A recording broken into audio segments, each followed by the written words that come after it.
silly Meghan thought can fool public, but unluckily everyone realizes she's betrayed public trust.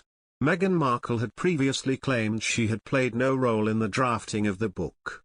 But on Thursday, the Duchess of Sussex issued an apology to the Court of Appeals for forgetting about authorizing a former aide to brief the authors of Finding Freedom.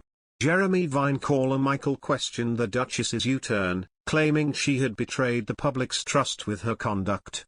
In a witness statement, which like Mr. Knauf's was made public by lawyers after a request from the media, Meghan apologized. She said, "In the light of the information and documents that Mr. Knauf has provided, I accept that Mr. Knauf did provide some information to the authors for the book and that he did so with my knowledge, for a meeting that he planned for with the authors in his capacity as communications secretary."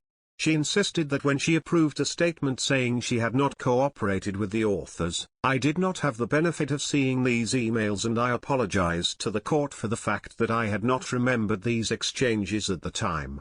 I had absolutely no wish or intention to mislead the defendant or the court." Michael said, "It's consistent. She's always been full of sound bites, and the classic was when she first became involved with the royal family. They ran a documentary about her life on TV and she made a speech, or a speech was broadcast that she'd made, where she was praising her father for all his support through her education. Later on, they showed another speech where she was at some women's organization, and therefore suited not to include her father, where she airbrushed the father out claiming she had to work to finance her education, which was a contradiction. Presenter Jeremy Vine however offered a counter-argument to Michael's claims, saying, "You've been following it closely. We've mentioned it, this is bad. She said she hadn't cooperated, then she said she forgot, and she did." However, there are defenders of Meghan who say this is all motivated by people who don't like Americans, don't like people of color, don't like people who come from another country and marry into the royal family. What do you say to that? But citing Vine panelists Christophe Orfers, Michael renewed his claims, "They're blind." Christo was saying, by and large, the media initially were favorable and supportive of her. That was basically true, and that was true of the public.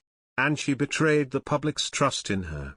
How can you forget you had significant phone calls, emails, meetings, discussions on such a serious topic? Following the publication of Finding Freedom, Meghan Markle and Prince Harry distanced themselves from the biography, claiming they had played no part in the writing process.